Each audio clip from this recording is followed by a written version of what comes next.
Sinagot ni Pangulong Aquino ang akusasyon ni incoming President Duterte na treason o pagtataksil sa bayan kaugnay sa Scarborough Shoal o Bajo de Masinloc. Inamin din ng Pangulo na namagitan noon ang Amerika para mawala ang tensyon sa pagitan ng Pilipinas at ng China sa pinag-aagawang bahura. May report si Lay Alves. Hereby declare the following, yung fifth. Sa unang pagkakataon, nagsalita na si Pangulong Aquino sa akusasyon ni incoming President Rodrigo Duterte na treason o pagtataksil sa bayan. Treason.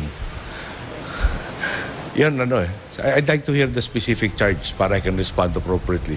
Sabi noon ni Duterte na wala raw sa kontrol ng Pilipinas ang Scarborough Shoal at napunta sa China sa ilalim ng pamumuno ni Pinoy. Kaya paiimbestigahan daw niya si Aquino at si Senador Antonio Trillanes IV. Pero kumpiyansa si Pinoy, ginawa lang niya kung ano ang tama nang magkaroon ng standoff sa pagitan ng Pilipinas at China sa Scarborough Shoal o Bajo de Masinloc malapit sa Zambales noong April 2012. Simple lang naman to. Ano ba dapat ang ginawa natin dyan? No? Engaged in hostilities. If we engage in hostilities there, can we win? Obviously, hindi. Pero even in that aspect, are we endangering lives unnecessarily?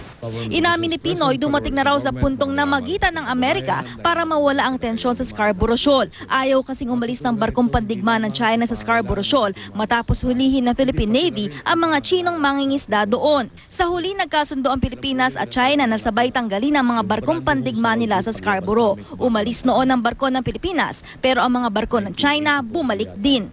America brokered and there was an agreement for all parties to depart this shoal and finish. Parang may concept pa na saving face by everybody. Okay. Now, we have their continued presence is something that we have continuously objected to. Lay Alves, GMA News.